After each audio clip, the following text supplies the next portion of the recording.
Hello friends, જય શ્રી કૃષ્ણ બધા મિત્રોને મારી ચેનલ રસોઈનો કર્યાવર એમાં આજે આપણે બનાવીશું ગવારનું શાક। એના માટે મેં ગવાર લીધો છે અને એના મેં આગળ પાછળના ડીટીયા કાપી લીધા છે। એકદમ નવી જ રીતે આજે આપણે ગવારનું શાક બનાવીશું।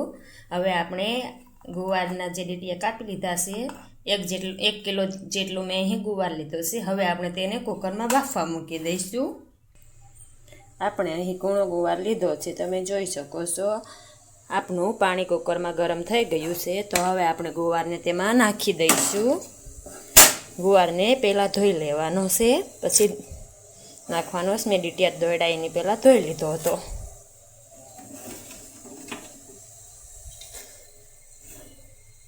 ગુવાર આપણે બધું જ કુકરમાં નાખી દઈ, તેમાં 2 ચમચી જેટલું મીઠું નાખી દઈશું અને હવે આપણે કુકરનું ઢાંકણું દઈ ને ગુવારને બફાવા દઈશું મીડિયમ ગેસ પર। આપણો ગુવાર બફાઈ ગયો છે, હવે આપણે તેને વઘારવા તેનો મસાલો બનાવી લઈશું। મેં અહીં 1 મુઠ્ઠી જેટલા માંડવીના દાણા ખાંડીને લીધા છે, 1 ચમચી તેમાં તલ પણ સાથે નાખીને ખાંડી લીધા હતા। આપણે તેમાં હળદર નાખી 1/4 ચમચી, 1 ચમચી ધાણા જીરું નાખીશું, ધાણા જીરું 2 મિક્સ।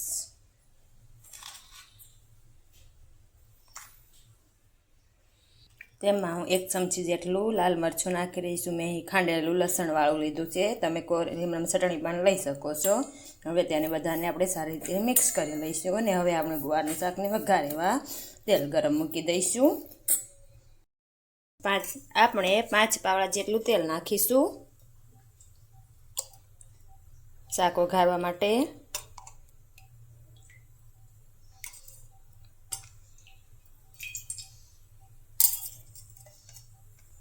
આપણું તેલ ગરમ થઈ ગયું છે, આપણે તેમાં 1 ચમચી રાઈ નાખીશું, 1/2 ચમચી જીરું, 1/2 ચમચી જેટલી વઘાણી।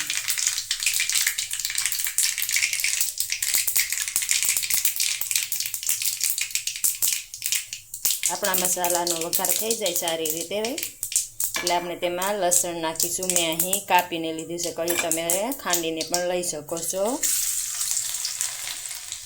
તે સેજવાર સંતળાઈ જાય એટલે આપણે તેમાં ટમેટા નાખીશું।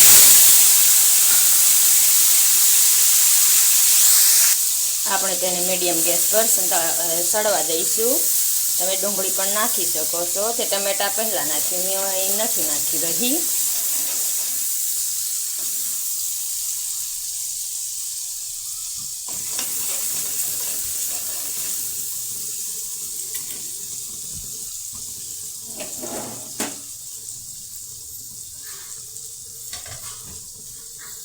આપણા ટમેટા સંતળાઈ ગયા છે, તો આપણે જે સૂકો મસાલા બધે બનાવ્યા હતા માંડવીના દાણા, મરચું, ધાણા જીરું નાખી તેને આપણે તેમાં નાખી દઈશું।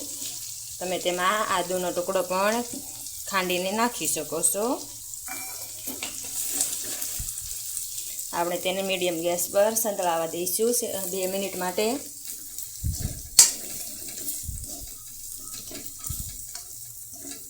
આપણે તેમાં મીઠું નાખીશું ચૂટકી ભર, મીઠું તમે સ્વાદ અનુસાર નાખી શકો છો।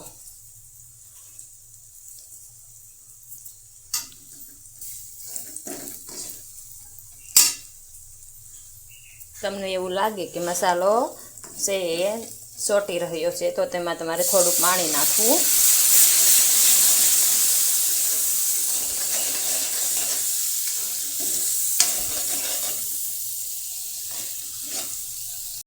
આપણો મસાલો સરસ પાકી ગયો છે 2 થી 3 મિનિટમાં। તો હવે આપણે ગુવાર બાફ્યો તો તેને મેં સાળી લીધો છે સાણીમાં, એટલે કે છીંગું તેમાં રહી જાય ને પાણી નીચે નીકળી જાય। હવે આપણે તેને નાખી દઈશું। 2 જ વિસલ થવા દીધી હતી મેં ગુવાર બાફવામાં। તમે મીડિયમ ગેસ પર ગુવારનું શાક બનાવો એટલે તે સારું થાય છે, તે કડશું નથી લાગતું। આપણે આ રીતે બધો જ ગુવાર નાખી દેવાનો છે તેમાં અને તેને પછી હલાવીને મિક્સ કરી લેવાનું। આપણે જે સૂકો મસાલો બનાવીને નાખ્યો હતો, બધા જ મસાલા ભેગા કરીને મરચું, હળદર ને તે સારી રીતે ગુવારની શીંગો સાથે ચોંટી જવો જોઈએ રીતે બનાવી લેવું। આ રીતે આપણે હલાવીને મિક્સ કરવાનું। હું તેમાં જે થોડું પાણી નાખીશ આંધણવાળું કરવા માટે, રસાવાળું.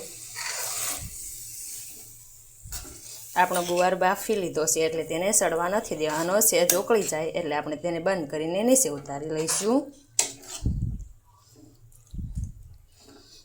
તેને મીડિયમ ગેસ પર આપણે બનાવવાનું, હવે ઉકળવા દેવાનું છે.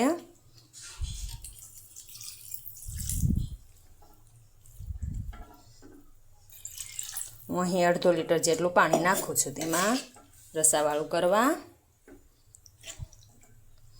મરચું તમે જે પ્રમાણે તીખું ખાતા હોય એ પ્રમાણે નાખવું તમારે. આપણે 7 થી 8 મિનિટ માટે તેને ઉકળવા દીધું છે, સારી રીતે પાકવા દીધું છે. હવે આપણે તેમાં ઉપરથી 1/2 ચમચી જેટલો ગરમ મસાલો નાખી દઈશું. જોઈ શકો છો.